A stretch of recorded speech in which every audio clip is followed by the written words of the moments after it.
Rogue radio for the masses. Headline edition, July 8, 1947. The Army Air Forces has announced that a flying disc has been found and is now in the possession of the Army. If the game is rigged, change the game. Game changer. I occasionally think how quickly our differences worldwide would vanish if we were facing an alien threat from outside this world. This is Fade to Black with your host, Jimmy Church, on the Game Changer Radio Network. All right. Good evening. Happy New Year. This is Fade to Black, Thursday, December 28th, 2023. This will be our last broadcast this year. And it's a strange one, too, because tonight we were supposed to have Marcus Allen here live from the UK from Nexus Magazine to discuss the Apollo moon hoax. And he's not here. And I think we got our wires crossed between, I can't say my producer. I'm going to put it on me. But I was looking at the emails today, and he said E.T. I just read that like 10 minutes ago, Eastern time. I'll see you there. And I was like, no. And so I sent him a bunch of emails, and I haven't heard back. He's probably in bed. So, but the show must go on, and I am not going to waste an evening with the Fadernauts, and it is the last show of the year. So, let's do this tonight. Let's still discuss the Apollo moon landing hoax, but I'm going to do it with you guys in the chat room. And let's just go through this, and I'll address everybody's points one at a time, and your questions and your comments and everything. And let's walk through this together, because I'm on the fence. And the reason why I say that I'm on the fence is that let me start here, okay? Because if you go today to any of the sources out there on both sides of this, there is a lot of information out of there, a lot of rebuttal, and a lot of rebuttal to the rebuttals, and so forth. It's very strange. And I this week, knowing that Marcus was going to be on the show, jumped back and did a little bit of research, and I'm looking at some of the updated stuff, and I swear, instead of being pushed in one direction or the other, and you kind of get that, but you just come back to the center. I could go, I know this sounds crazy, I could go either way. And that's a very, very, very strange thing for me to say. And so now put your questions in all caps. And yes, this is great. I see what everybody's doing here. You guys know what to do. You guys are on top of it. Yeah. Okay. So put your questions in all caps. Let me, man. Okay. Yeah, I get it, everybody. Let me, questions in all caps, please. John Aside, who just said he spoke to Dexter Dave. And Dexter, how you doing, brother? Okay, so put your questions in all caps, and I will. These are all great questions, and you know what? I've addressed. Okay, all right. So put your questions in all caps, and I'll get to them. Now it is New Year's weekend. I am flying out to Billy Carson's house in Miami. And I think I've done that the last 2 years in a row. So this will be year number 3, flying out to Billy's house for New Year's. And I'll live stream from there and hang out with all of you guys on New Year's Eve. Okay, I will be back immediately. I turn around and I leave the party and I get straight on a plane. I'm back here on Monday morning. And then we'll kick off Fade to Black next week. Okay, so but when I return to the show, it's going to be 2024. I don't even know what to say. And the reason why I'm bringing that up is time. Why am I on the fence about the Apollo moon landing? Because when I go back, let's go back. I just recently, when my mom passed, what was it, 5 years ago? So I fly to Florida and hang out with my brothers who all flew in, and we were all there. Well, anyway, we went over to my Uncle Bob's place, who I haven't seen since I was a little kid. And Bob, so if we back up to 1969, for the Apollo moon landing, I was at my Uncle Bob and Aunt Z's house. Now, I've talked a lot about my Aunt Z. She's no longer with us either. But it was my Aunt Z and my mom who used to Ouija and do all that freaky stuff when I was a little kid. And I've talked about it a lot about my mom, chain smoking cigarettes and drinking coffee and Ouija boarding all night with my Aunt Z in the kitchen. And I'm 6 years old, 7 years old, 8 years old, watching this go down. Well, my Aunt Z. Okay, so 1969, I'm over at my Uncle Bob's house. And this is my oldest memory. Not my oldest memory, one of my favorite memories was sitting on my Uncle Bob's lap in his chair with the whole family there, watching the moon landings on TV. And what I remember was, why is this taking such a long time? Right, just flying across the moon. I was like, man, land this thing already, right? Okay, I'm a little kid.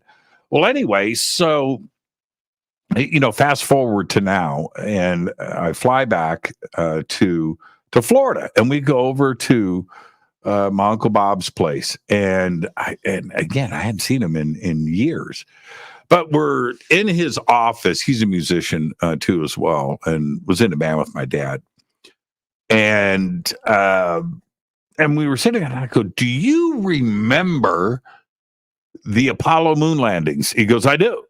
And I go, "We watched it together." He goes, "You sat on my lap. We were all in Mandalay." I said, "Yeah." I said, "That's the craziest thing." And I've never forgotten that. Just sitting there with you in the big chair and the whole family there and watching the Apollo moon landings. Okay, so talking about that with my Uncle Bob and remembering, it's just burned into my skull. All right. That time in the United States, especially for somebody like me, all of the boys in the United States wanted to be an astronaut. That's it. We all followed the space program. All of America did. But man, I'm telling you, when you're 6, 7, 8, 9, 10 years old and the space program was doing what it was doing, it's a good time. And it was amazing. And we all had our favorite astronauts. And man, everybody drew rockets and the launch pads and in great detail and astronauts and spacesuits and UFOs. And so that's what I grew up with. And you combine that with all of the TV shows that were going on, like Space 1999 and everything that was happening, the belief in what was making America so great at that time, and part of it was the space race and the Apollo program, Mercury program, Gemini program.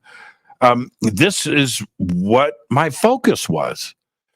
And later on in life, now everybody liked John Glenn for some reason, right? Everybody liked Neil Armstrong, but I liked Gordon Cooper.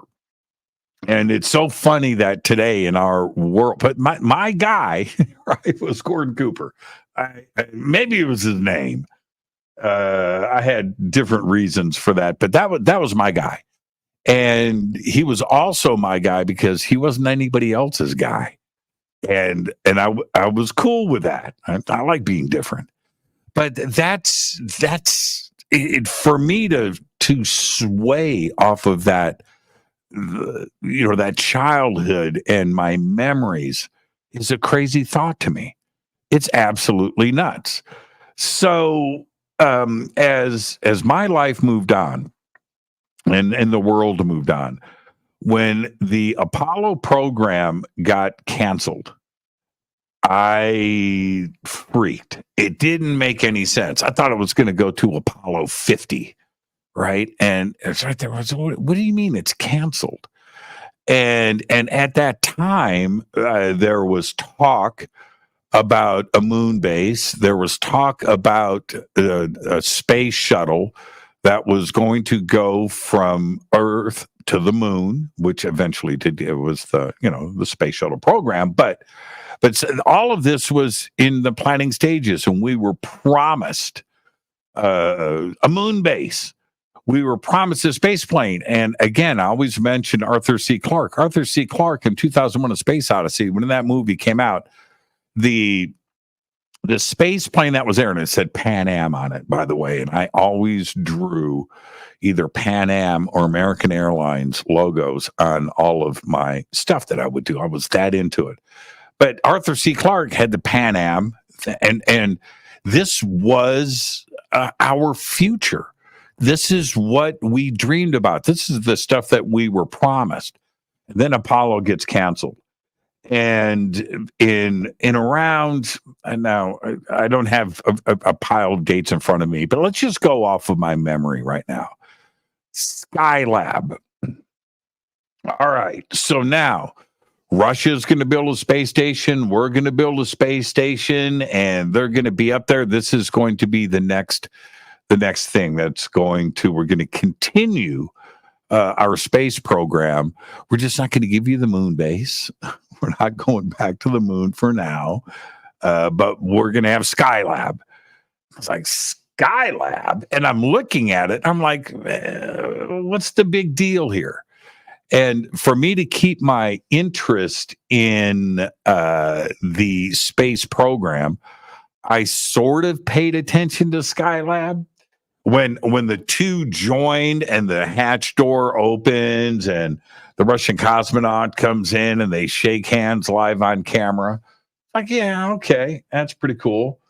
It ain't a moon base, and the shuttle program, as cool as it was, and something else that should have never been canceled, by the way.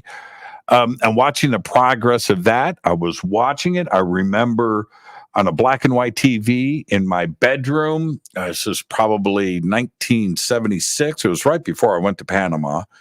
Might have been early 1977, 76, when they were test flying the shuttle on the back of a 747. And I watched it take off, and they fly it across the country, and I watched all of that live. Okay. All right. Trying to keep my interest going. That 747, by the way, it sits right down the street. I drive by it all the time. It's sitting out there. It's pretty cool. Still got the thing on the top for the space shuttle. It says NASA on the tail, big white 747, no windows on it. It's pretty cool. That's sitting right down the street. The plane that I saw live on TV carrying the space shuttle. All right. Now, through all of that, I started to hear at a young age, and I'm going to go into my mid-teens, like right in that period. I had heard a couple of conspiracy theories about the Apollo missions being faked. And Capricorn 1 comes out, and I watch that movie. And I'm thinking, that's interesting, right? And it starts to get inside of my head. I wasn't buying it, but it's there. And there were the Capricorn 1 got made because of all the other conspiracy theories that were going on out there. And so they make a movie about it. Pretty convincing. Right? A pretty fun movie, which watched it maybe about 6 months ago. Something pulled me to it. Anyway, so now as these rumors start, I grow up and I go around the United States, and I had gone around the United States a few times with different bands on tour. I'm a rock and roll guy. Come out to California and stuff. But now I'm an adult, and I don't know exactly when this was, but I go to Washington D.C. and I went there like 2 or 3 times in about a year. Different bands, different things. And there was something else had gone on too as well. Anyway, but so I go to I go to downtown Washington D.C. and I go to the mall, and I'm with a couple of friends, and I was like, man, let's go here, let's go to the Library of Congress, let's go to here, let's go to the Smithsonian Air and Space Museum. Now, I have been to the Smithsonian Air and Space Museum probably, man, I was going to say 10 times, but maybe that many times. Quite a bit. I know it pretty well now. First time I went, and I go in, and they have, rockets, and they've got the Kitty Hawk. All the Spirit of St. Louis, they've got all these really cool planes. X-15, which was very cool. By the way, that was another big part of my childhood, was the X-15 and that whole program, the SR-71, the YF-12A, all of that. So, and I kind of zigzagged through my first time there, and I see an Apollo capsule, and it's sitting there, and it's on the stand. And I walk up to it, and the door's open, and I think there might have been a rope or something, but you can like lean over and check it out. And first off, it was small. They have the Gemini capsule there. They have a Mercury capsule there. Let's actually discuss that for a second. Let's back up. Mercury 1-man capsule that was project number 1. Gemini 2-man capsule, a little bit bigger. Apollo, of course, 3-man capsule, bigger capsule. You go over to, and I've got claustrophobia. I'm slowly defeating it, but they have a Mercury capsule there. When you see a Mercury rocket in a picture, that's one thing. All right? When you see a Mercury capsule in real life, you freak. That thing is this big. It's just big enough. I mean, your shoulder's got to be it's like holy crap. How would you survive that?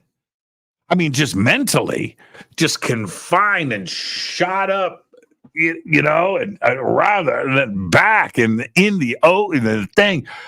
Man, I'd be busting that door open and get me out of here. I freaked on how small the Mercury capsule was. Chintzy looking too, by the way. No different in technology than a Campbell soup can. Same kind of ridges. I'm serious. It was like that. I mean, so anyway. Then you see the Gemini capsule. And again, very tiny, 2 dudes, but very small. And now the Apollo capsule, when you see pictures of it and things in the film, it I'm telling you, it's a fisheye lens. It's trick photography. It looks much bigger than it is because you see the real one. And I was like, is this a real one? Is this a small version of it? Is this really? And I flipped out. You would almost walk past it and not see it. It was like, to me, that small.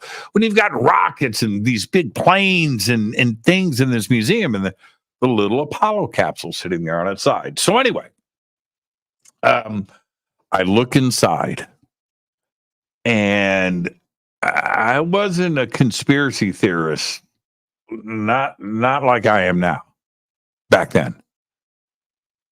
But something didn't feel right. And I looked in and I looked around. I thought, man, this is the technology. This went to the moon and back. Wow. Okay. All right. It never left my head. Just something. So I spent, that was my first visit. But man, I was really scratching my head, really wondering about things. I go back maybe a year later. I go back again, and I like beelined it right to the Apollo capsule and kind of looked at it, and it I had less confidence in it the second time, third time, fourth time, and now as a full-blown adult. Like now, I've been to the Smithsonian once recently, and the last time I was there was probably around 2000, right in there, year 2000, 2001, right in there, 2002, and by that time, I was full on, I've spent 20, 30 years in the UFO subject and conspiracy theories and everything and going back. And then when I went back to Washington, D.C., I was like 40 or something like that. And same thing. I went back and looked at the Apollo capsule, and I was kind of crushed. Because I was thinking maybe there's something to this. But I stayed in the middle. I wasn't convinced that we went. I wasn't convinced that we didn't go. But as I'm looking at the actual capsule, I was scratching my head. I was scratching my head. So the internet happens. And when the internet happens, certainly 1995, 96, like right in there, 97, and I'm looking for UFOs, and I'm doing the whole thing. And I stumble upon a couple of websites and conspiracy.com, whatever. And I start to see these Apollo moon hoax sites. And I'm reading and I'm looking at the pictures and the crosshairs that are missing, and the conversations about the Hasselblad cameras and how they were attached, and temperatures and how hot it is on one part of the moon, and then you stand in the shade of this, or and it drops 200 degrees, and all these things, and it's all convincing if you just take it right there at face value and you don't look at the counter part of it on why temperature or film emulsion or Hasselblads or lenses or stars or visible and so forth. So, but I'm compiling all of this information, and I keep going back to my memory of what I saw at the Smithsonian. As video started to come out, Bart Seibel comes out with his stuff. YouTube happens.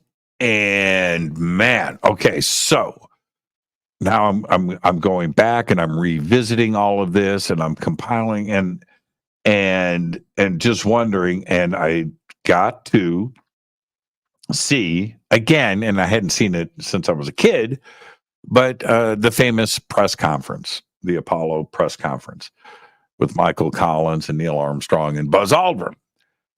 And my memory, so I go and I see the video of the press conference as an adult. I remember over the years, or I might have seen it originally or seen pieces of it, but there were always clips of it here or there, growing up and stuff. But that was one thing. But when you look at it with a different lens and really look at the body language and the way that they're addressing each other and the way that they're talking to each other and their mood, their demeanor. Yeah, it was way off. It was way off. And if you go at that as a conspiracy theorist, you're like, man, there's all the body language you need. Those guys didn't go to the moon. Those guys, it's everything is there for that. And I understand they're arguing whether they saw stars or not and things.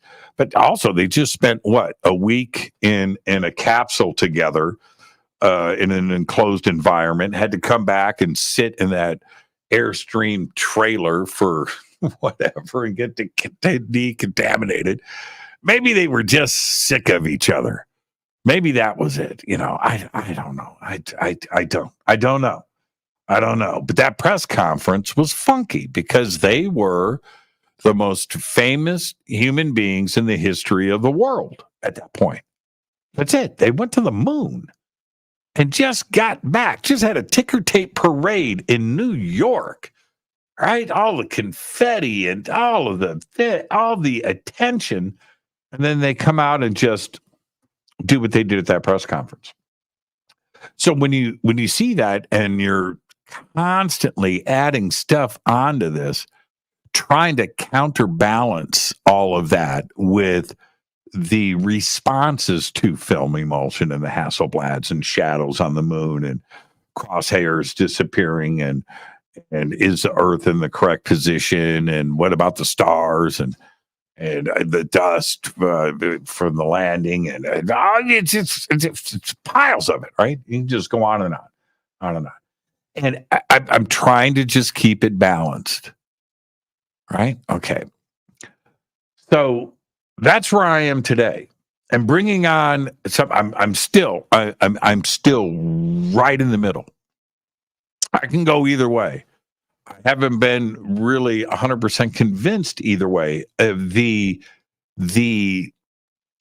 answers from Neil Armstrong or Buzz Aldrin or Michael Collins. They never came.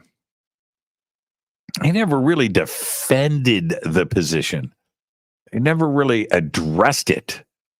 And, for me, and watching Bart Seibel, chase down these astronauts and stuff, he was very confrontational. I think I had him on the show here, maybe twice, once for sure, maybe twice. Was he confrontational? Yes. Did he handle it? Did he handle himself correctly? Nah, he didn't. Was he overly aggressive? He may be a nice guy. I don't have any issues with him, but he was definitely, and he got punched by Buzz Aldrin.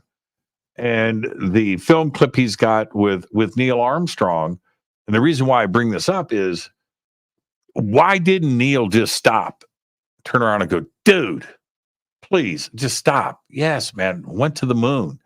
It was great. It was awesome. Right? But that didn't happen. It didn't happen really with anybody. And that's the part where nobody really wanted to defend the position. Forget about debating it. Just go, come on, man. We went to the moon. That's it. I got nothing. There's plenty of evidence out there that we went. All right. Now, before I get to your questions, there is one key point here. Out of everything, And it's not the photographs, and it's not the astronauts, it's not the press conference, it's not the engine from Eagle One, kicking up dust. It's none of that. None of that stuff. Okay, it's none of that.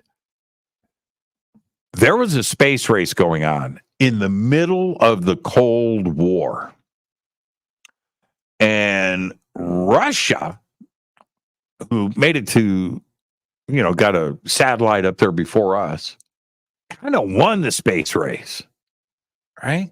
They did. But they never went to the moon. And they didn't get an engine that would work right. And they didn't. They failed on that attempt. All right? They did. If we didn't go to the moon, Russia would have told the world. They would still be talking about it. This is the biggest piece of propaganda that back then, the then USSR could have ever asked for. It would have been a gift. That's the part. Because they were tracking, they were listening to the secure lines, that every piece of radar and equipment and satellite and everything else was tracking all of this. And if we didn't go to the moon, it's Russia, right? The USSR is who we would have heard it from, not a conspiracy theorist and not a radio show like mine. No, you wouldn't have saw that on YouTube. You wouldn't have read it in a book. You would have heard it from Russia with love. That's that right there. If anything tips it in the other direction for me, it's that. So, I'm still on the fence. So let's address some of your questions here. I haven't looked at anything. So I'll just pop them up here. This is Jolly Green. Why were the original astronauts so nervous in their press conference afterwards? Yeah. Okay. So, the points that I addressed with the press conference, I didn't address this. And this is a really good point. After you go and think about the Apollo, the astronaut training program, right? The best of the best of the best of the best. Your psychological tests that are going on, your physical tests, your diet, your sleep, your training, your classroom work, all of the astronauts were test pilots that risked their lives, and fighter pilots, and the most coordinated hand-eye eagle, every perfect human specimens. All right? And you go through all of the stress training. Remember the centrifuge, face bend, right? Remember that? All right, you go through all of that. Going to the moon and back should be nothing. It's a few days there, it's a few days back, a couple days on the moon, and you're back, and that's what you train for. How do you mentally lose it at a press conference? Pressers are tough, but it ain't going to the moon tough. It's not going through the training tough that you went through. I just don't get it. So why? Nervous is a really good, but shaking hands and fidgeting and wrong speech and the confrontational stuff and the anger and it was a weird. Everybody looking down. Nobody looking, nobody smiling. It was bizarre. It was bizarre. Yeah. So after all of that training, like I said, after all of that, everything that you go through, the actual mission itself, it's whatever. It's whatever. You're going to go get it done, get the mission done, and come back and celebrate for the rest of your lives. How can you? I did a Fader fact Buzz Aldrin, Michael Collins, and Neil Armstrong. Oh, I got Marcus here. Marcus decided to pop in. Hello. Hey, Marcus, how you doing? Hi, Jimmy. Good to be with you at last. Yeah, I decided to start the show without you, and That's okay. I'm just messing with you. I was going through everybody. This is Marcus Allen, Nexus Magazine, UK. And when I didn't hear back from you, I was like, man, the show must go on. It's New Year's weekend. I want to talk about the moon hoax, so I'm going to do it. So let me get you caught up, Marcus, and then we'll jump straight into it. Okay. What I was just addressing, and I've got a list of questions from the audience that I was going to start addressing. What I was painting the picture. And welcome to the show, by the way. How are you? Oh, it's great to be with you at last. Yeah. Finally, right? Finally. Been around the houses, but never mind. Got here in the end. I've been following you for years, and what I was just telling the audience is I'm in the middle on this. I'm a child of the 60s that grew up with the space race, had my favorite astronaut, watch all the launches, did all of that stuff, and drawing pictures and was into everything, and was heartbroken when the Apollo program got canceled. And, so I took everybody through all of that. And then, I remember in the 70s, Capricorn 1, right? Of course, right? We all remember that. And in the 70s, I started to hear these conspiracy theories, and I was probably 15 at the time. I'm 60 today, and I was like, well, "No, come on, really? No." So anyway, I make it to the Smithsonian Institution, which I've been to many, many, many times now, but I go there and I'm looking at the Spirit of St. Louis, and and they've got rockets and the Kitty Hawk, whatever.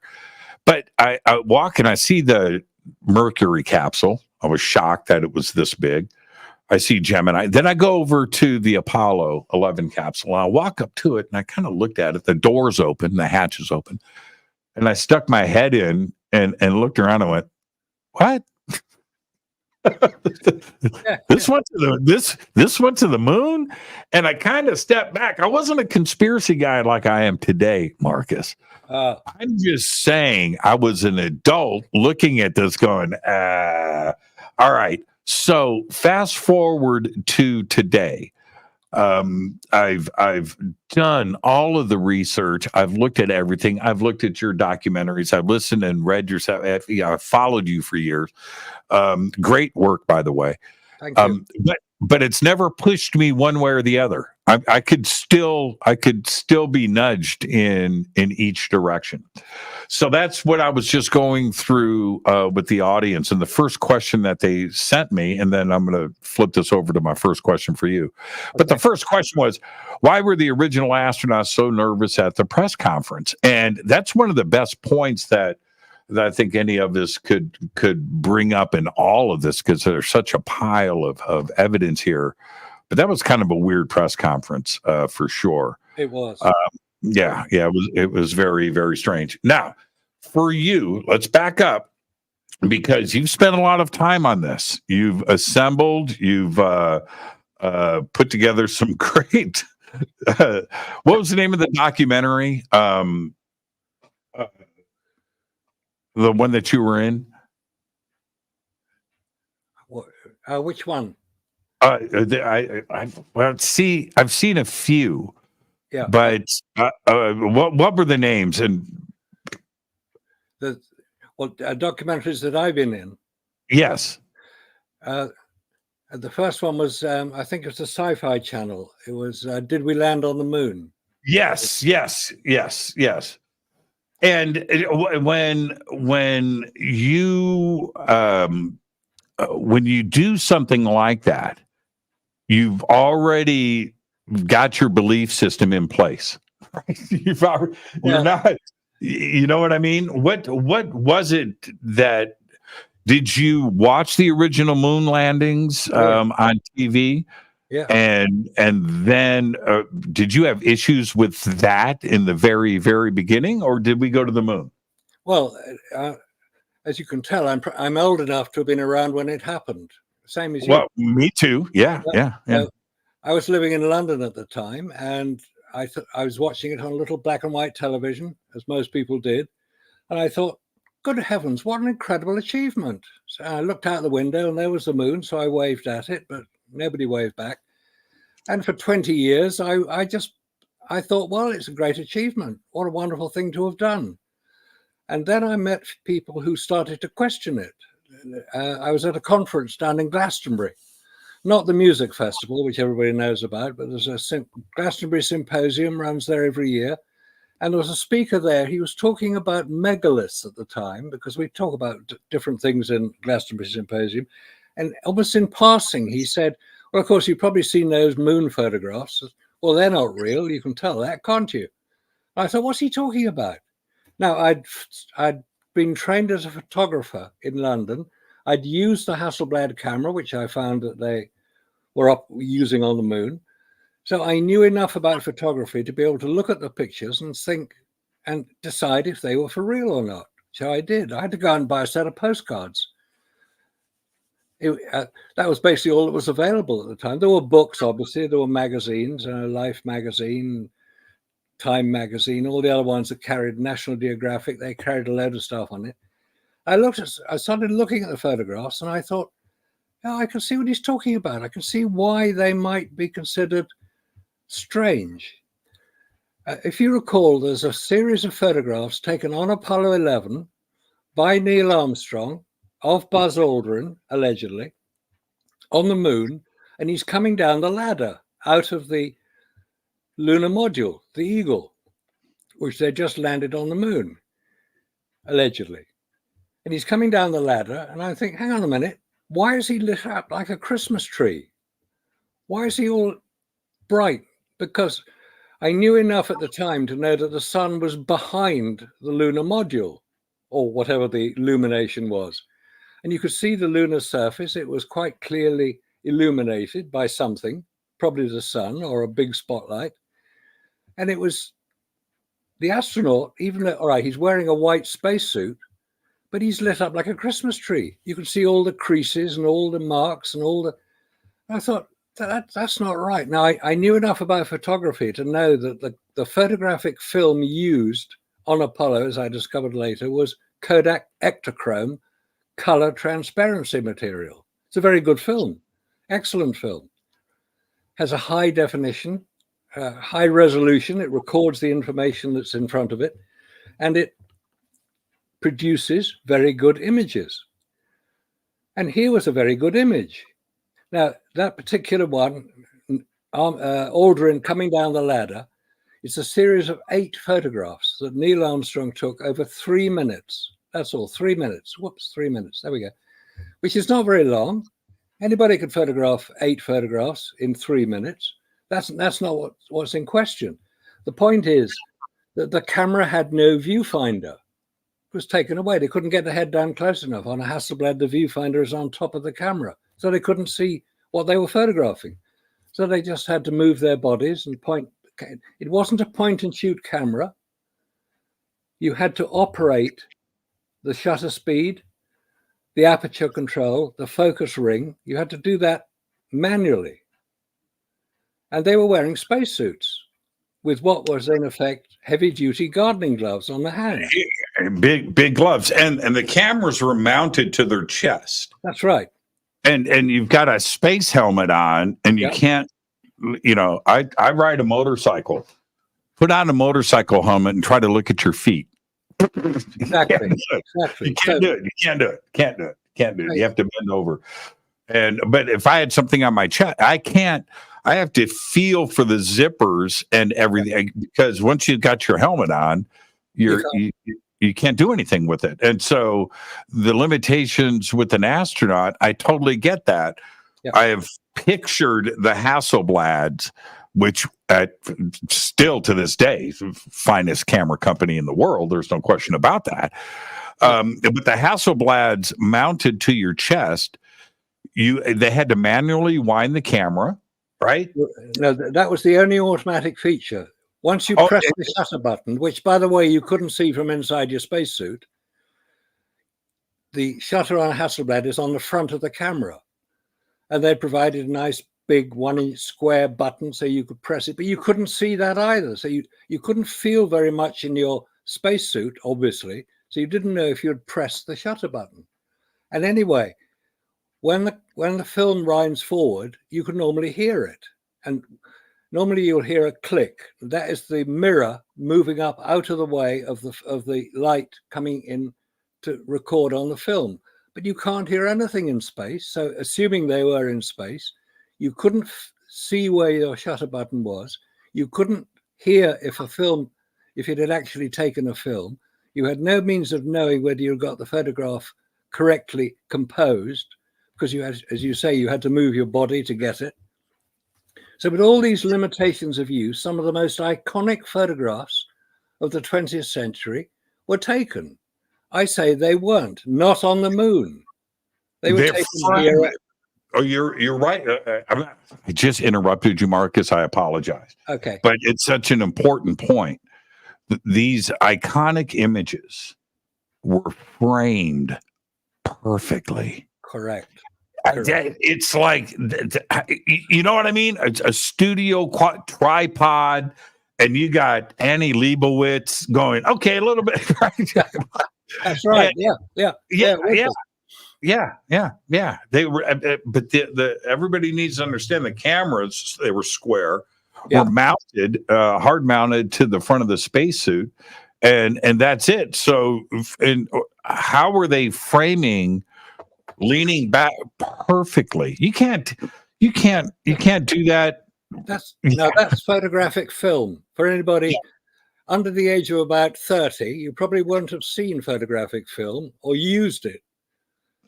That is photographic film. It is light sensitive emulsion. You can tell that it's been exposed.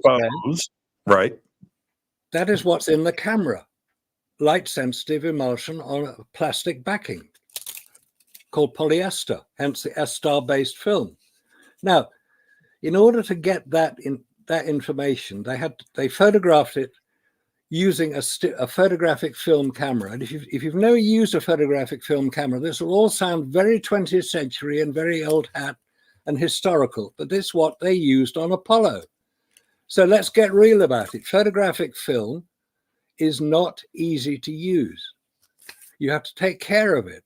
That's why you have to refrigerate it in order to make sure that the emulsion, which is the light sensitive part, doesn't get damaged.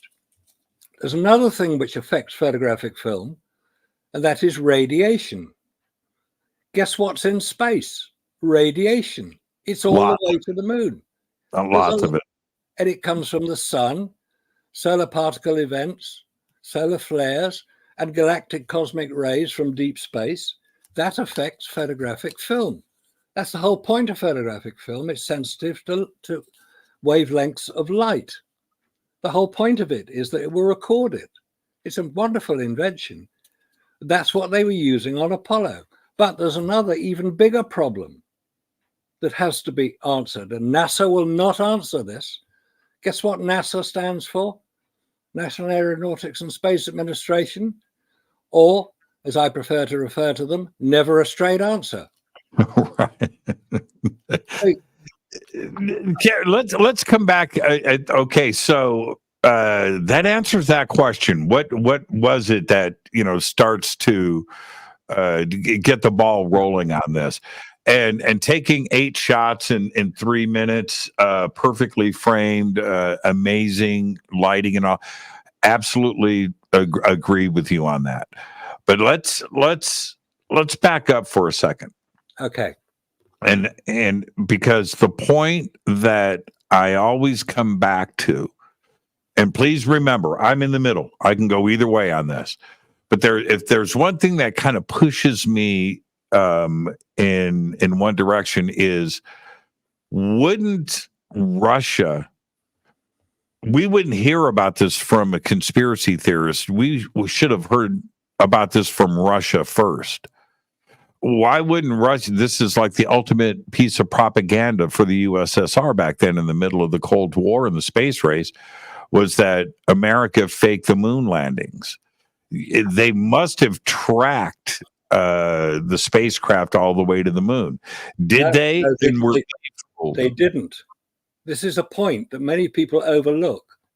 Russia, or the Soviet Union as it was referred to then, were not tracking the Apollo craft to the moon.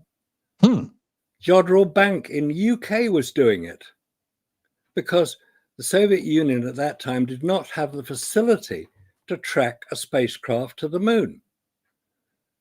And at the time, if you remember, this is July 1969, it's a long time ago, nearly 55 years ago, Russia, Soviet Union were launching their own unmanned craft to the moon at the same time as the Apollo craft. The Apollo 11 craft was being launched.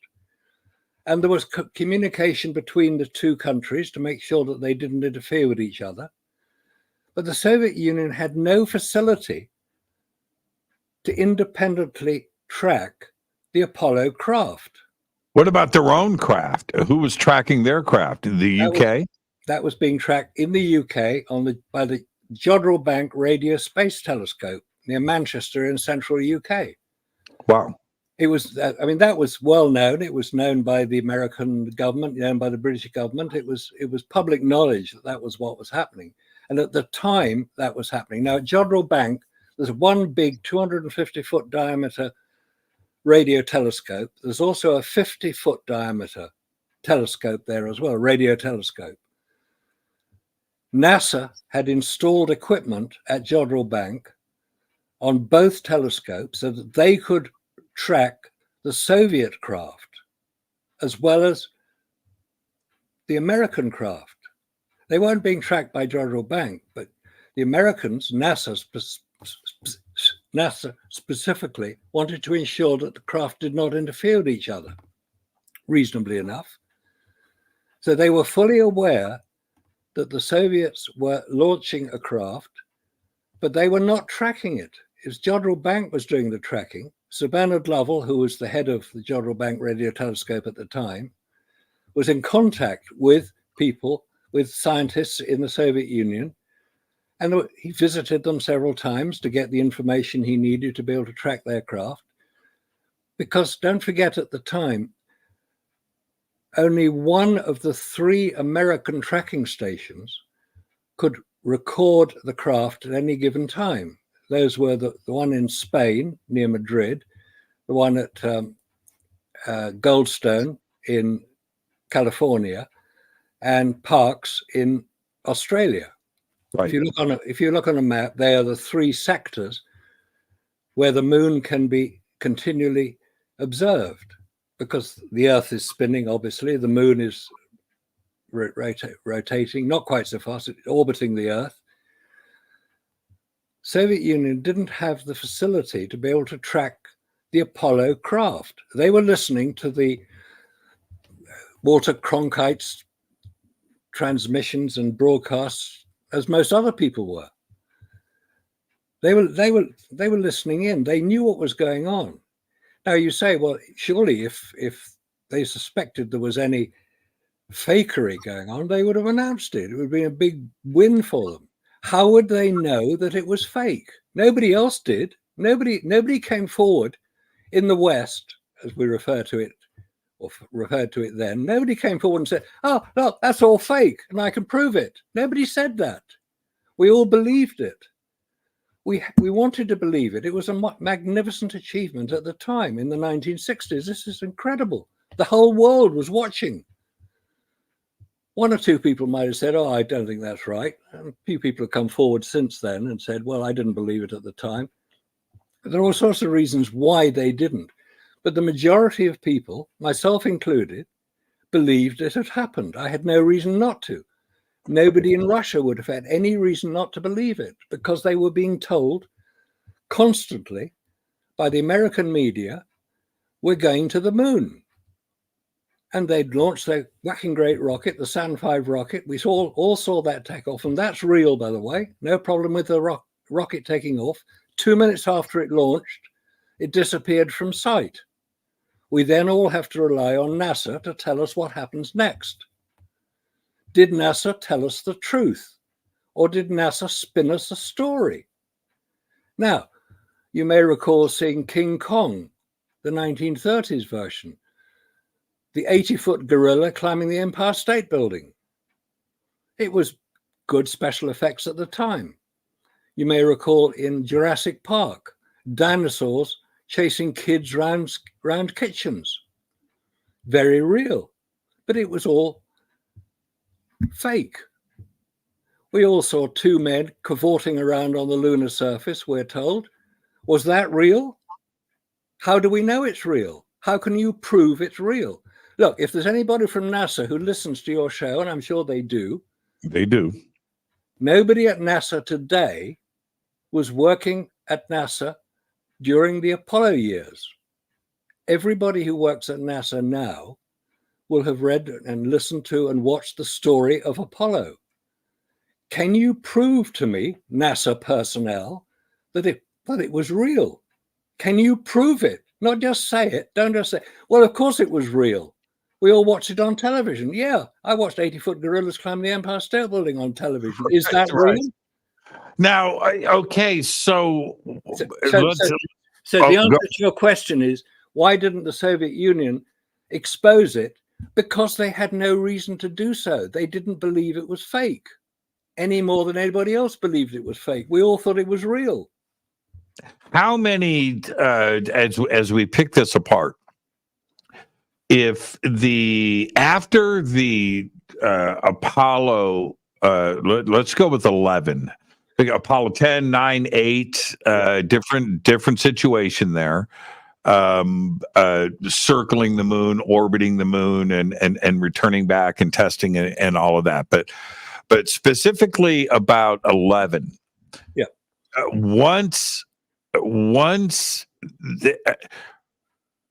it's gone, yeah. How many people in the circle knew that this was not a real, it wasn't going to conclude as a real event? Okay. You know what I mean? Because the definition of conspiracy is two or more people conspiring together to commit a crime, right? Okay, so how many people were in this conspiracy circle that actually knew the truth? All right. The astronauts would have known it. There's 27 of them on the Apollo craft. There were more than that in terms of training, but let's just keep the ones who were there. The main faking of Apollo was conducted the year earlier, 1968, before Apollo 8. Apollo 8 launched in December 1968. That was the one that orbited the moon. I read from the book of Genesis, and everybody got very overexcited and complained about it and all the rest of it. It didn't land. So you got Apollo 8, and then you got all the other Apollo craft. There were 27 astronauts on the Apollo craft in total. There would probably been another 20 individuals who would have been aware of it because they were working on it. They were doing it. And that includes President Johnson, who was president at the time. Nixon was president in 1969, but Johnson was president up to 1968, when he said he wasn't going to stand for re-election. There were other people. Now, there is a US Air Force base in New Mexico called Cannon Air Force Base. It's quite a small place. It doesn't feature very much, but that was the place at which a lot of the Apollo 11 photographs were faked. And there were 15 people who attended that particular Air Force base, President Johnson being one of them, Neil Armstrong, Buzz Aldrin, obviously, the heads of NASA. There's a list of people, and one of the articles that we've published in Nexus Magazine recounts that story, the faking of Apollo. President Johnson was there, Neil Armstrong was there, Buzz Aldrin was there, the head of NASA was there. There's a list of 15 individuals who are present. Let's just get it, because it makes for an interesting list of personnel from NASA who were present in the summer of 1968 when they faked this. Excuse me. Okay, here we go.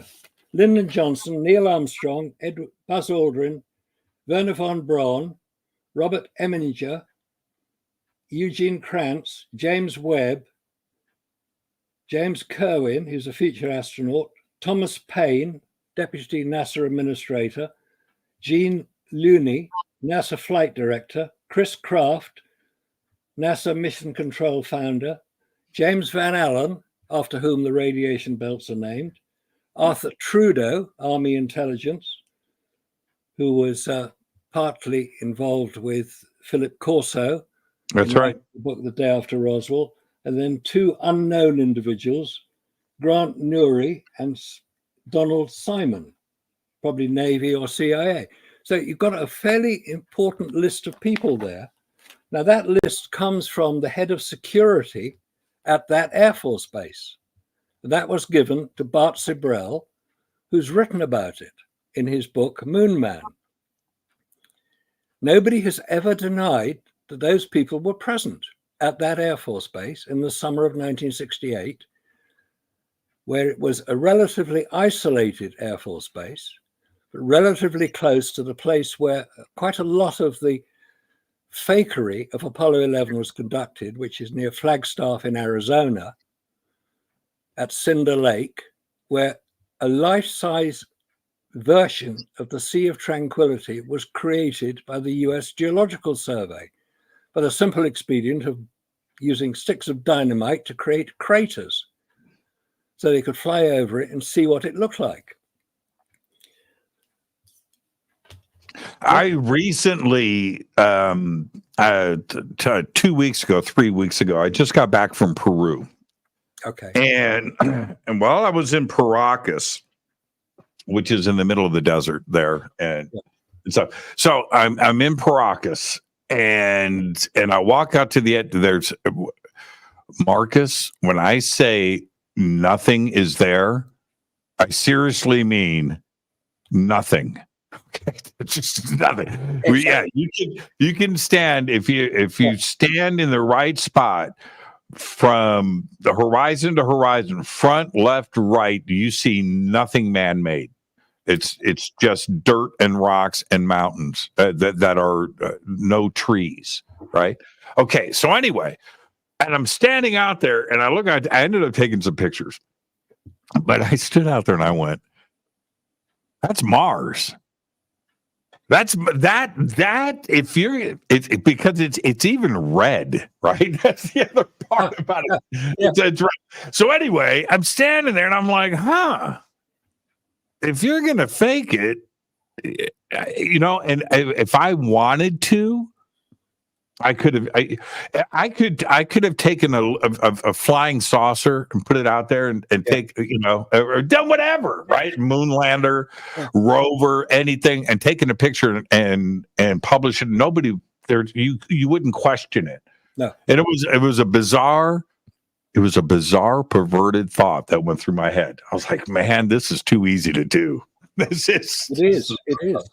And there are people very skilled at creating illusions, which is what cinema is. It's an illusion. We accept it. We go into a cinema, it's all dark, and we see these flickering images in front of us, and we want to believe it. We suspend our disbelief, and we agree with it. Whether it's a drama or a comedy or any film, horror film. Now, can we address a couple of things like directly? And I'm looking at some of these questions here too as well.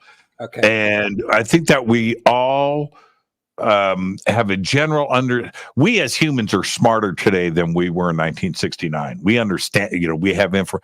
And one of the things that bothers me is temperatures, where in direct sunlight on the moon, I'm paraphrasing and I'm just going to pull crazy numbers out, whatever, it's like it's 250 degrees Fahrenheit.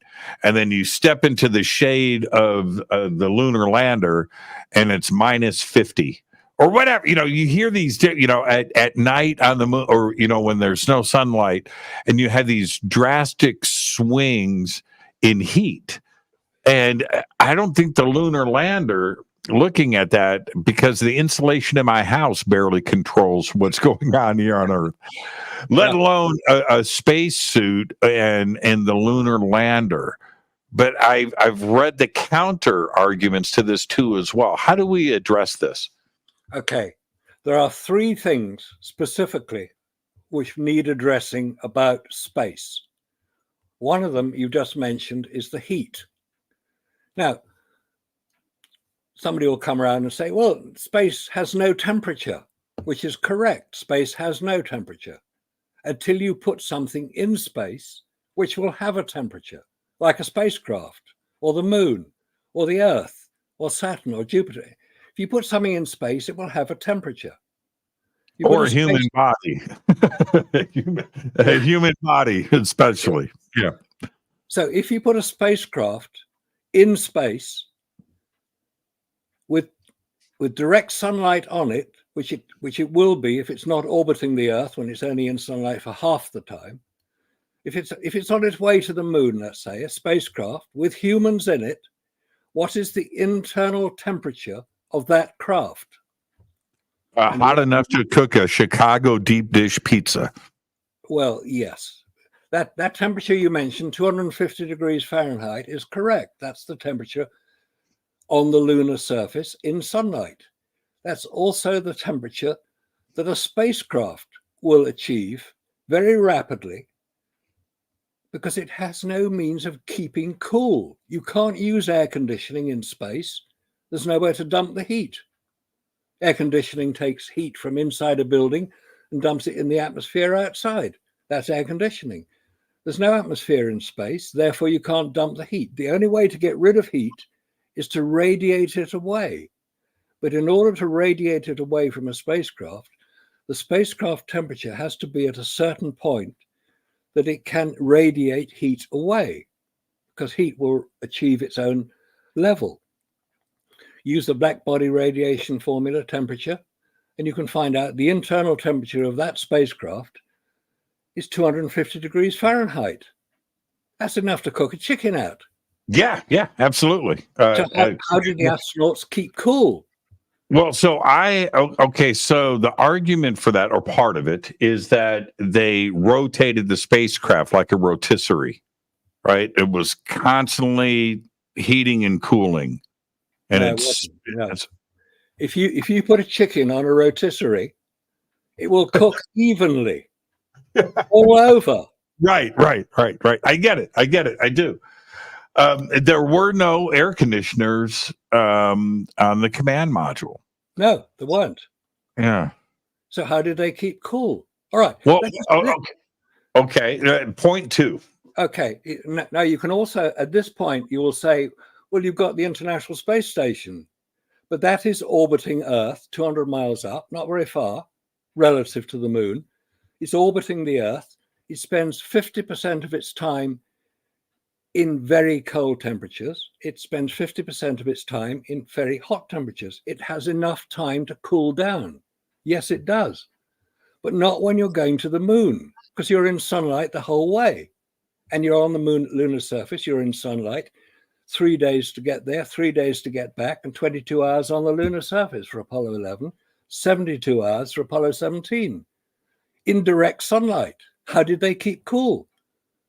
NASA will not answer that question. They will say, well, they have radiations. Well, didn't they have air-conditioned spacesuits? No. What was same problem? Right. They had spacesuits that kept them alive because the spacesuits were pressurized. They had to be. 3.7 pound per square inch pressure inside the spacesuits. Otherwise, they go pop. Right. And so I had read, so when the astronauts were getting onto the module, the capsule, yeah, they all were carrying their air conditioners with them. Right? You saw them. They had those little white boxes. Yes. and those were little mini air conditioners. And I was always confused about that. I was like, well, what is it that they're carrying on their back? I always thought that was air conditioners. But wait a minute, in space, you don't have condensation. So there's no way to, wow. They weren't walking around on the moon, on the lunar surface with those. Yeah, okay. All right, you got me on that one. I don't have a counter. I don't have a counter. That's a relatively minor point. I mean, compared to the other problems, because I said there were 3 problems for astronauts in space. One of them is the heat, which we've covered, and they would have got very hot, those guys. The next one is radiation. We've all heard of the Van Allen radiation belts, which protect the Earth from the radiation of space and deep space, the galactic cosmic rays. These Van Allen belts, they're named after Professor James Van Allen of Iowa University, who first theorized them and then used Explorer 1, the first satellite launched by America, to prove them by the simple expedient of putting a Geiger counter on Explorer 1, which started recording the levels of radiation. And James Van Allen said, oh, space is radioactive, because that's what Geiger counters measure, radioactivity. And of course, he discovered that they started recording the radiation, then they stopped. And because they hadn't set the thing high enough, they hadn't recorded a high enough level of radiation. So on Explorer 4, they put another Geiger counter on, which had a much higher level of reading, and they discovered there were 2 radiation belts. Ironically, there was a third one identified a bit later on, after the American military, God bless them, had launched a nuclear bomb above Johnson Island in the Pacific, south of Hawaii, and set it off in space. What on earth are they thinking? How is that such a good idea? Oh, goodness me. And that produced radiation, of course. That's the third belt, which comes and goes. Anyway, so you've got radiation in space. Now, you may have heard of something called the Carrington event. Yes. The Carrington event, September the 4th, 1859. It was called the Carrington event because it was named after Richard Carrington, who was an astronomer in the UK, who identified the solar flares that were going off, huge number of solar flares. And he linked the two because it was having an effect on Earth. What happens in space, the radiation in space is actually, on the Carrington event, if we got a similar level of radiation from the sun here on Earth today, we wouldn't be talking about game over. No, game over. Game over. Yeah, for sure. Game over. It would set fire. Anyway, that was when it was first identified that there were problems of radiation in space. We're delicate little creatures, us humans. We don't like radiation. It affects our DNA, hence you get deformities. People suffer from radiation poisoning. It's unpleasant. If you go into space, you're exposed to radiation. You're exposed to quite high levels of it. The other thing you're exposed to, which has an even bigger effect, is the vacuum of space. Now, in space is a vacuum. There's nothing there. There's no air. Here on Earth, we operate under 14.7 pounds per square inch of air pressure. We don't notice it because it's all around us. Our bodies are designed to cope with it. If you go to the top of Mount Everest, it's only 6 miles high, 5 or 6 miles high, 30,000 feet. It's not very high. It's where jet airliners fly, a little higher than that so they don't hit Mount Everest. If you go to the top of Mount Everest, most people who go to climb Mount Everest, and several thousand people have climbed it, they have to take oxygen with them. Why is that? This is only 6 miles up. They have to become acclimatized to the lack of air pressure. Now, it's not that there isn't enough oxygen in the atmosphere around at that time. There isn't enough air pressure to force it into our lungs. We're designed to operate at 14.7 pounds per square inch or thereabouts. That's normal atmospheric pressure. if we haven't got that pressure forcing the air into it, we can't get enough oxygen in our lungs to survive. That's why most people going up Mount Everest take oxygen with them so they can have additional oxygen. It adds pressure so we can absorb it. Anybody climbing Mount Everest has to acclimatize before they do it. They get to base camp, which is 19,000 feet, and they have to stay there long enough to be able to be comfortable at that height. It's not very high. So you've got the problem of vacuum. You get into space, it's called the Kármán line, which is the dividing line between the atmosphere and space. It was named after Theodore von Kármán, who was a NASA engineer who decided he would identify where space started. This is the time of the X-15 flights in the late 50s, early 60s, of which Neil Armstrong was one of the pilots. Mm-hmm. So he had to identify where it was. And he said the Kármán line is 100 kilometers up from the surface of the Earth, sea level. In fact, space starts a little bit lower than that, starts at about 50 miles up. 100 kilometers, 62 miles. It's a nice round figure, which is why he chose it. So space starts quite low. The X-15 jet planes, which were being flown, Neil Armstrong was one of the pilots, they were being flown to the edge of space. Rocket planes, by the way, not jet. Yes, sorry, not jet plane, you're quite right, rocket planes. Yep. And because they couldn't operate any higher than that, because there was no air for the wings to be able to control the plane with, they had to go higher. If they went any higher, they'd lose control, hence the $6 million man who crashed his plane when he landed. I forget the name of the actual pilot, but that's Lee Majors. Lee Majors, that's one. Fortunately, Neil Armstrong managed to land his plane okay. It was a remarkable achievement to get that high. By the way, that's where I live. Edwards Air Force Base, Muroc Dry Lake Bed. Right.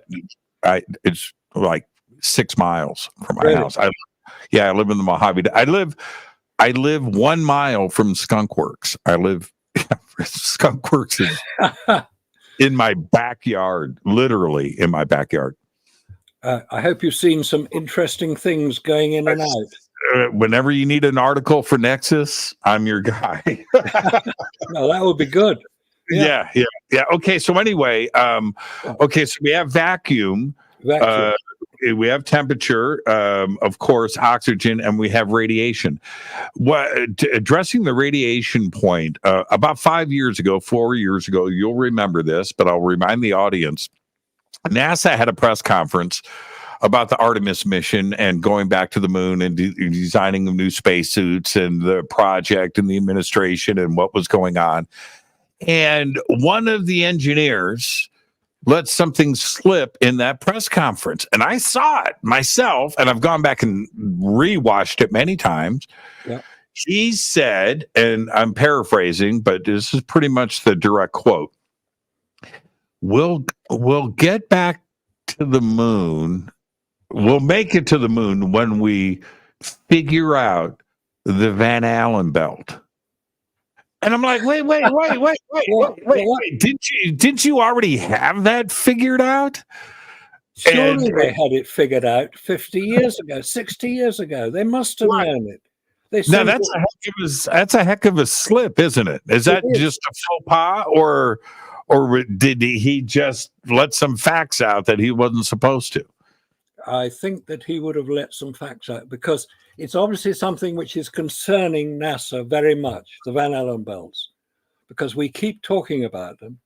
I mean, every week I do a 2-hour presentation, which is edited down to about 30 minutes. It appears on a program called Apollo Detectives, where we look into all these sort of things. And that's one of the problems that NASA have. But NASA will not address it. NASA will not say, yeah, we got a problem with this radiation stuff. We still don't know how to do it because the Van Allen belts, they go up, they start at about 600 miles up off the Earth's surface. So the International Space Station is flying below it. And my contention is that no human has flown beyond them. No human has flown beyond the Van Allen radiation belts, because if they did fly beyond them, they would be affected by the radiation levels which they'd encounter in space. Now, didn't I read some reports about facing radiation on a trip to Mars because of the length of time, right? Somewhere between 6 months and a year to get there, depending on speed, position of Mars, and all of that stuff. Okay, all right. But that it would take 3 feet of water around the ship in a shield, right? Yeah. To block out the radiation. 3 feet of water, right? And I'm thinking to myself, No, that Apollo capsule that I saw, I didn't have 3 feet of lead. it was this thick. It was very, very thin. Yes. And yes. the capsule on the moon, the lunar lander, the surface of it, the protection of it, was the equivalent of 3 layers of Reynolds wrap, foil, baking foil, basically. So how do they protect them? Yeah, it's not only the radiation, but we can go back to the heat and the cold part of it too, as well. But so NASA, by saying this stuff in their own case studies about, with Elon Musk and others that want this ultimate goal of going to Mars, the things the obstacles that need to be overcome, and one of the we've got food, we've got oxygen, we've got water, we've got all these other things that we have to overcome. But the main obstacle is radiation. You're facing direct radiation, solar radiation, for months at a time. And if you survive the temperature of Mars, you're not going to survive the cancers that you're going to get. Let's just say this straight here now. And if anybody knows differently, please correct me. No human is going to Mars. Not in our lifetime, not in my children's lifetime, my grandchildren's lifetime. Humans are not designed to be in space. We're not designed for that. We don't have the technology to ensure that we can protect ourselves from the radiation, let alone the vacuum, because that is a serious problem. And just to confirm the problem, photographic film, which we had a look earlier, is affected by the vacuum of space. How do we know this? I attended a lecture in London about 5 years ago given by a guy called Phil Pressel, who is the designer of the camera system and the film system on the Hexagon spy satellite. And he said, almost as if everybody knew this, well, of course, we had to ensure there was protection for the film. We had to make sure that the film was carried in tubes from the big rolls through the camera system into the buckets which were dropped to be caught in fishing nets carried behind planes. I mean, it sounds ridiculous, but it did happen. That's how they did it. Yeah. That's how they did it. So the film had to be protected from the vacuum of space. The Hexagon spy satellite flies at about 200 miles up. And I asked him afterwards, I said, would the same requirement for protection from the vacuum apply to Apollo? He said, of course it would. Film is affected by the vacuum of space. Now, 2 friends of mine, Robert and Scott in Canada, heard me talking about this, and Robert went out and bought a vacuum chamber into which he put photographic film like this. This is 35 millimeter film, which is what's used in Nikon and Canon and Pentax cameras. What was used in the Hasselblad camera was very similar to this. And he got the vacuum chamber, put the film into the vacuum chamber, and put it into his camera, took some pictures with it, developed the film. It was S-star based. It was the same as the Apollo film, S-star based, polyester. And the result showed serious effects to the color balance of the film. The reds weren't red, the greens weren't green, the blues weren't blue. It was affected. Vacuum affects photographic film. And the reason it affects it is physics. It's because the photographic film has a light-sensitive emulsion on it. That light-sensitive emulsion starts life as a liquid. It's bonded. Yeah, it's got a bonding agent. That's right. It's bonded to the plastic backing. Uh-huh. There are two effects of vacuum. One effect is called outgassing, where because there is less pressure, the lighter elements, in this case in the emulsion, are released. They come out. There isn't enough pressure to keep them in, and they just come out. Hence the problem with the color balance. The other problem that you get with a vacuum is called cold welding, which is just a more advanced version of the same thing, same as outgassing. Mm-hmm. You get outgassing from metals, where you get the hydrogen, the helium, the oxygen, the lighter elements come out. They're forced out. Well, not forced out. They just release themselves because there's nothing to hold them in. But so, a comet has outgassing. Yeah, it does. It does. Yeah. Outgassing. I mean, many people have done that little science experiment at school where you get a bell jar attached to a vacuum pump, and you put a bowl of water in the bell jar and then evacuate the air, and it starts to boil. Well, it bubbles. That's outgassing. And the temperature goes down. The less pressure you've got, the higher the temperature. So you've got this phenomena in space created by the vacuum of space. So how are we going to overcome that? Because it will weaken a structure. If you get outgassing of metals, especially aluminium and the lighter metals, they're weakened. The structure is then weakened. So your point about the 3 foot of water, how are they going to contain it? Right. It makes no sense. And what we're seeing at the moment with the Artemis program, Artemis was Apollo's twin sister in Greek mythology.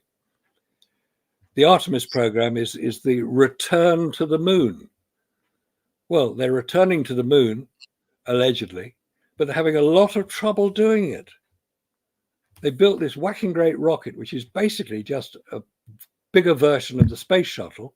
It's got a big fuel tank in the middle, the red fuel tank, and 2 solid fuel boosters on the side. That launches, and it's supposed to get to the moon. Well, Artemis 1, we're told, did get to the moon, but there was really very little evidence that it had done so. Well, in October 2024, Artemis 2 is going to take off. And and that's a crewed mission around the moon. But before we get to that, the same issues that we're addressing here are going to face Artemis 2. But if we back up to the Apollo missions, Apollo 8 or any of the Apollo missions, we see the astronauts cross and enter the capsule. Remember, you got all the white suited dudes in lab coats, right? Helping them, right? Helping them into the capsule. Yeah. Were they in? Where does that deception start? Or were they in the rocket that fired off? And help me understand that, because we have the same issues with Artemis coming up in October. We do. There is a strong case to be made for saying that the astronauts, as you've mentioned, they're in their white suits, they're carrying their little air conditioning things because they're in suits, they have to keep cool. They're in a completely enclosed environment, helmet, gloves, boots. They have to keep cool. That's what that was about. They get onto the rocket, you got 360 odd foot to the capsule, and they get into the rocket. I don't know if you ever saw the film. There's a British television journalist called James Burke, who was quite well known for doing science programs, and he was very enthusiastic about the Apollo program. He did quite a lot of reports from the Cape Canaveral as it was then, Cape Kennedy as it is now. He did quite a lot of reports, and one of the reports he showed was the escape tubes from the capsule into a reinforced room underneath the launch pad. It's a slide. Yeah, it's vacuum. Yeah. Yep. Whether the astronauts came down that slide, that's the story of Capricorn 1, of course. Uh-huh. Whether the astronauts came down that slide, I don't know. I've got no evidence for it. I suspect that they were on board the craft. But there is a major problem there as well, which we're going to see on Artemis as well. The sound level of the Apollo craft, the Saturn V rocket, so called because it had 5 engines, the Saturn V rocket created a huge level of sound, somewhere around 200 decibels, which is very, very hard. And it was so loud that it almost set fire to the air because the vibrations were so strong. The astronauts were only 360 foot up in their craft.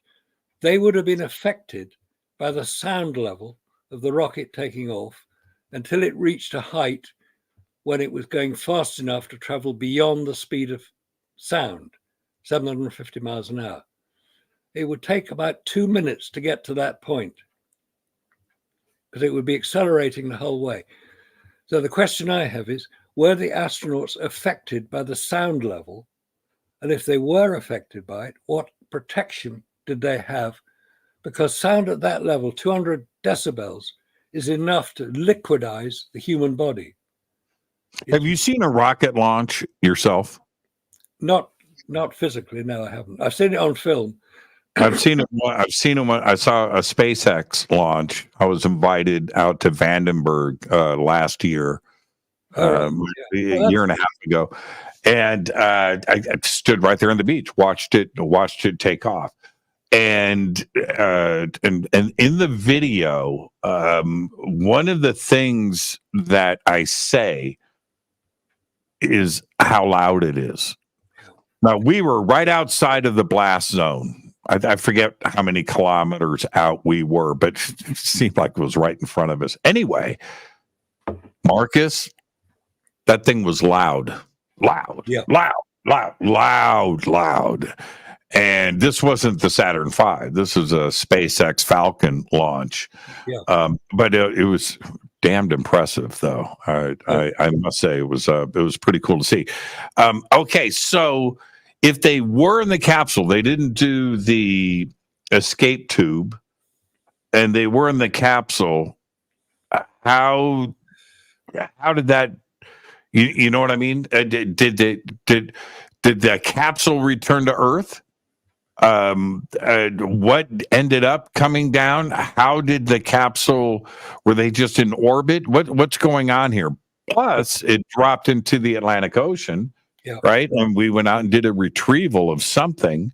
Yeah. So, explain that process. Okay.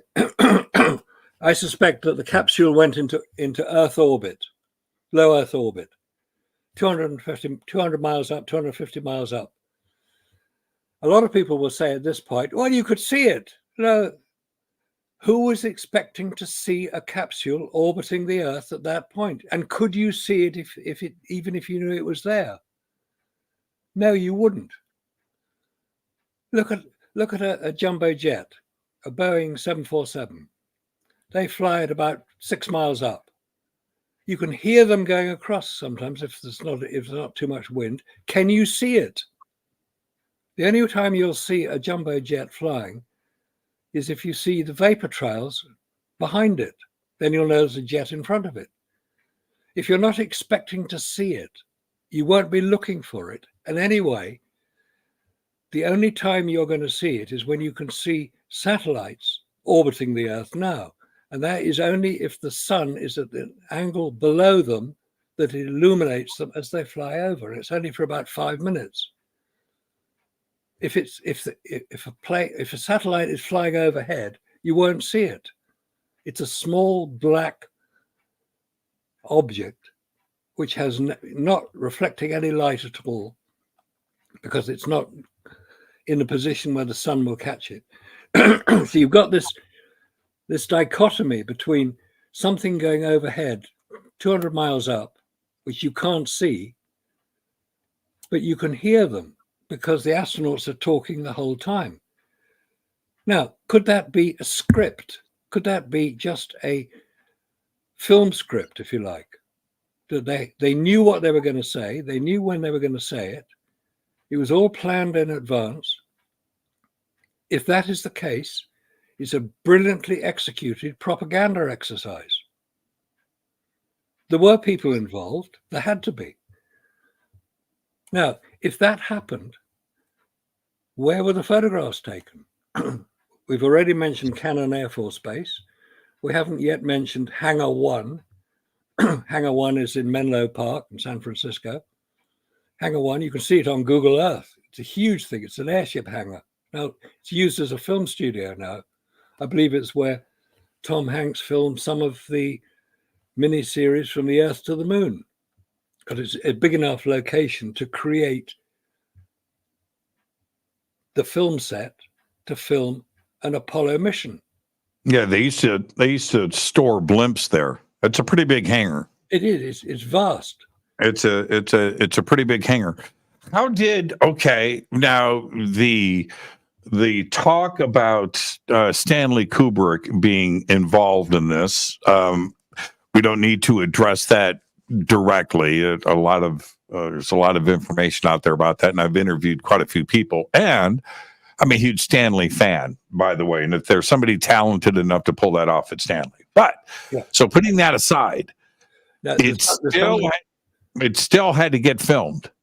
It had to get shot by somebody somewhere. And you're suggesting that was done in Menlo Park? Menlo Park would be one place. It would be done on location as well, in Cinder Lake in Arizona, right? In Hawaii, in Iceland. The astronauts are known to have visited Iceland, which looks very much like the moon. It's all volcanic.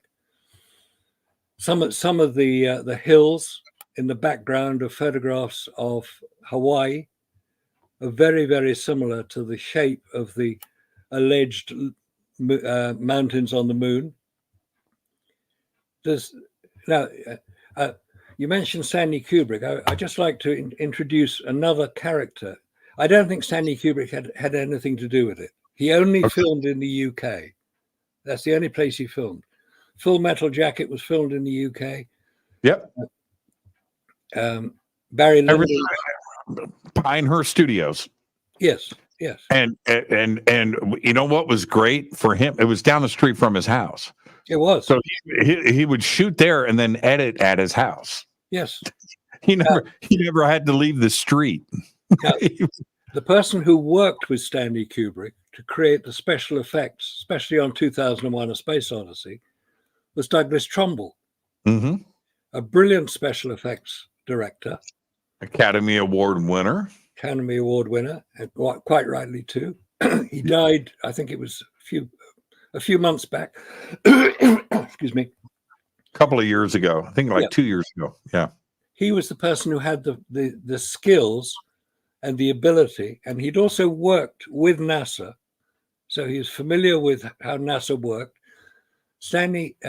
Douglas Trumbull had the ability to create what we see in Apollo. I'm not saying he did it because I don't have the evidence that he did, but he's been asked directly if he had anything to do with it. He didn't answer specifically no. He just dissembled it slightly. He said, well, somebody must have done it, or worse, that effect.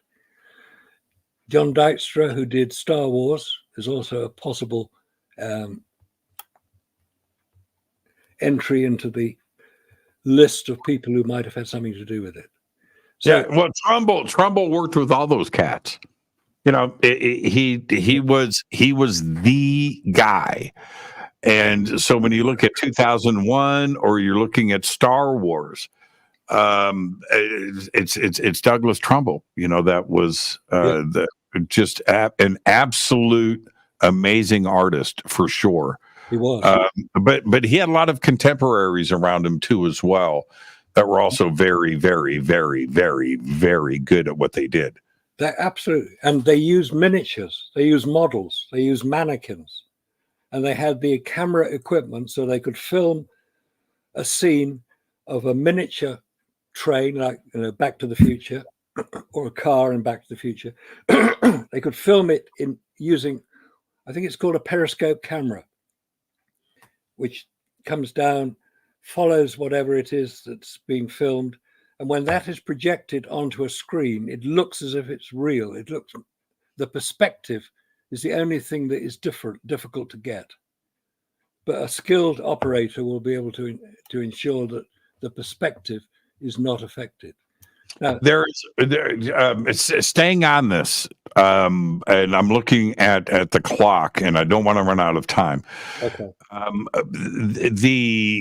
The other thing that needs to get addressed here that I have some pretty big issues with is that the feed that was sent to the world, including Walter Cronkite, right? Yeah. That was second and third generation.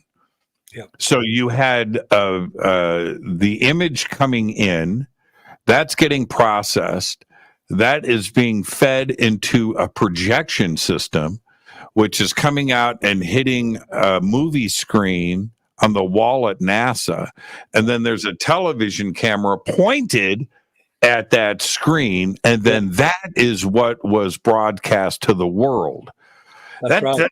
That doesn't sound, too high tech, but also I think the world deserved a little bit better of an image than what NASA provided everybody. And we don't have anything preserved in high def. They found it. You remember there was about 15 years ago, somebody said, well, where are the original films? Because they must have been recorded somewhere. Where are the original films? And NASA hunted around and they thought, well, we can't find them. I mean, we're talking hundreds of boxes of film. I mean, these are big things. They're 2-inch diameter recording tapes in big tins, they're film tins. They've been found. Guess where? Menlo Park. Uh-huh. Dun, dun, dun. I know, in an abandoned McDonald's restaurant. Okay. Let's back up. That wasn't in Menlo Park. That was down. That was in the San Fernando Valley, and it was actually a Burger King. But that is a true story. Yep. That wasn't in Menlo Park. But when they made, unless maybe it was two different locations and NASA was stashing stuff at fast food restaurants, that could be true as well. But that was here in the San Fernando Valley, not too far from here. There's certainly one in San Fernando Valley, but we have pictures of the McDonald's restaurant in Menlo Park with Hangar 1 in the background. Is that right? So two different locations. Well, so the tapes that were found, okay, I think these were data tapes from JPL that were found at the Burger King or McDonald's in the San Fernando Valley, but it had been missing forever and were very close to being bulldozed over, and they were doing construction there, and that's how they found those lost tapes from NASA. They did, but there's a problem. Another problem arises. Even if these are the real tapes that we want to see, the original tapes, there isn't a machine on which they can be played now. They've all been destroyed. So NASA were very good at covering their tracks. Very good. Now, let's suppose Artemis is a success. We're in a different world today than we were with the media in 1969. We have 4K 6K transmission capabilities. We have a worldwide internet network. We have high-speed transmission capabilities between satellites. Our cameras are obviously much better, and the photo sensors and everything else. Yep. And I think the world would expect a 4K live stream on YouTube, right, of this mission. Is it possible to fake that? I mean, you know what I mean? We have different expectations today than we did in 1969. We just ate what they fed us. Yes. But it's a different kind of party these days. Yeah. Right. Here's a question which maybe you can answer. If you're going to transmit a television signal across a certain distance, how much power is required to do that? Say 100 miles. The average television transmitter would transmit about 60 to 100 miles, and it would require quite a lot of power to do it. Several thousand watts, several kilowatts. Now, if that is the case, and I don't know for certain, maybe there are technicians or technical people who can answer this question, how much power is required to transmit a television signal 237,000 miles from the moon to the Earth? Is it a few watts or is it a few? Okay. I do know that not only is that a great question, just last week, and again, I scratched my head at this when I did the news on this, NASA just beamed back via laser from 19 million miles. I think I've got the number right. Yeah. A cat video. Okay, and I think it's a 2-minute long, cat video from YouTube. And so they sent it out on this space probe. They turn around and they did it with a laser. And it got picked up at the Palomar Observatory. You know where Palomar is, Mount Palomar Observatory at Mount Wilson. And then live streamed back at JPL here in Pasadena, where they watched it live. They did that with a laser. I don't know. I didn't pick up on the power of the laser and how it was done, but it couldn't have been, what I was confused about, couldn't have been very big. Space probe, right? It's not a land-based laser. No. Right? Where you can get as big as you want. Yep. It was the opposite. But that press release came out last week. It just happened. Maybe that is because we have started to question the laser being bounced off the mirrors on the lunar surface. Well, that's a point that's always been brought up, right? Now, here's the answer to it. It's very straightforward. We're told that there are mirrors on the lunar surface off which lasers can be bounced to find out how far away the moon is. We measure it. We use it to measure. Right. Yeah, correct. Speed of light. Mythbusters went to the McDonald Observatory, I think it was in Texas, and watched it happening, they said. You don't need a mirror on the moon to bounce a laser off the moon. It's been done. It was done first by Massachusetts Institute of Technology in 1963, before anybody got to the moon, allegedly. The Soviet Union were doing the same thing, bouncing a laser off the moon. You just need a powerful enough laser and a big enough receiver to get the few photons of light which will be reflected back. And you spend 8 hours collecting these photons of light. Hopefully you get the rotation of the Earth compensated for. But you don't need a mirror on the moon to bounce a laser. That's the point. It's been done. It was done way before Apollo. There's no problem at all. One of the things that I have an issue with, I have a lot.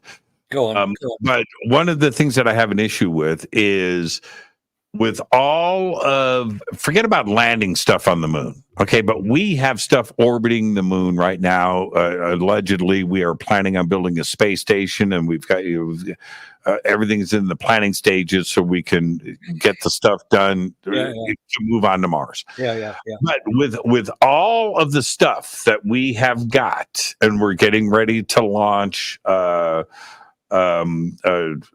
couple of other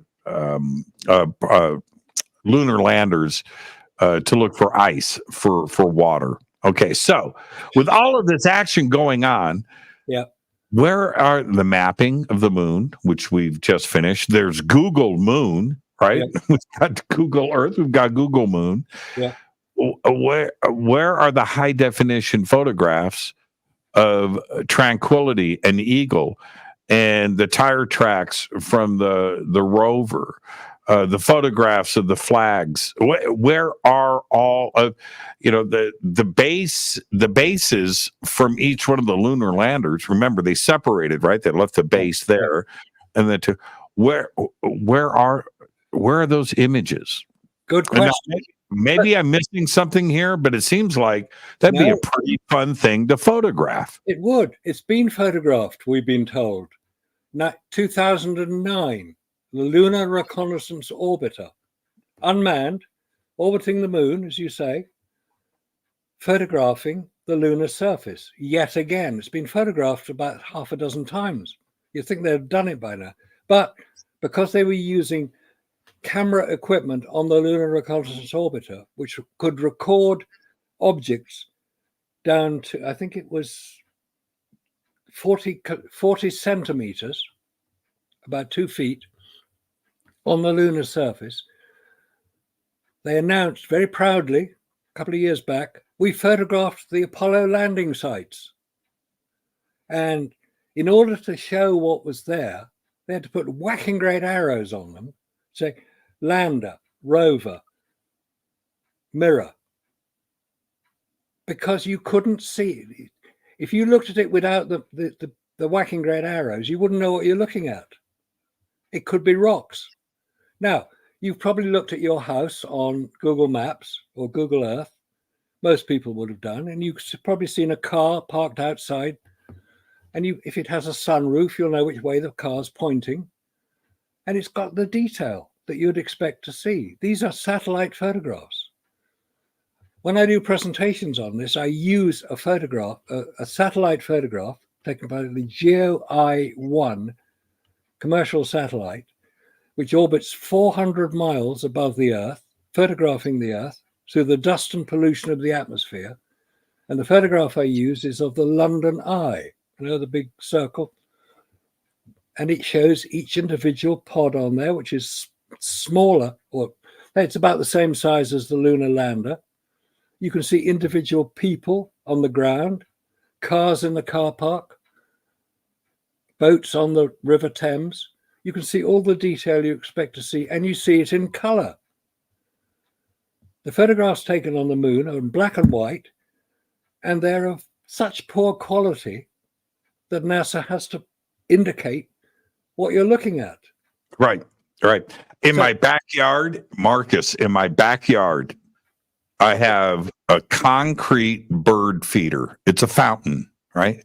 It's about 2.5, maybe 3 feet in diameter. It sits on a pedestal right in the center of the backyard. Yep. You can see it perfectly. Of course you can. Perfectly. Because the photographs taken around that are of sufficient quality that you can see something as small as a bird feeder 2 foot across. Yeah, well, the moon doesn't have an atmosphere to shoot through. No, and it was shooting at not 400 miles above the Earth as these photographs were, but it was photographing at 15 miles, 15 miles above the lunar surface through the vacuum of space. Why can't you see more? It should be crystal clear. Absolutely crystal clear. Of course it should be, but it's not. So I've heard of Photoshop. That's all I'll say. Yeah. So now, What if, in the short time that we have left? Shall we talk about Apollo 13? Okay, okay. This is a yes or no question. Then we're going to go to Apollo 13. Yes or no question. What would freak out the planet more if the Prime Minister of the UK or the President of the United States goes on live television and says, ET is here and we've been hanging out? Or we've got to come clean. We never went to the moon. What would freak everybody out more? I mean, those are two profound statements, right?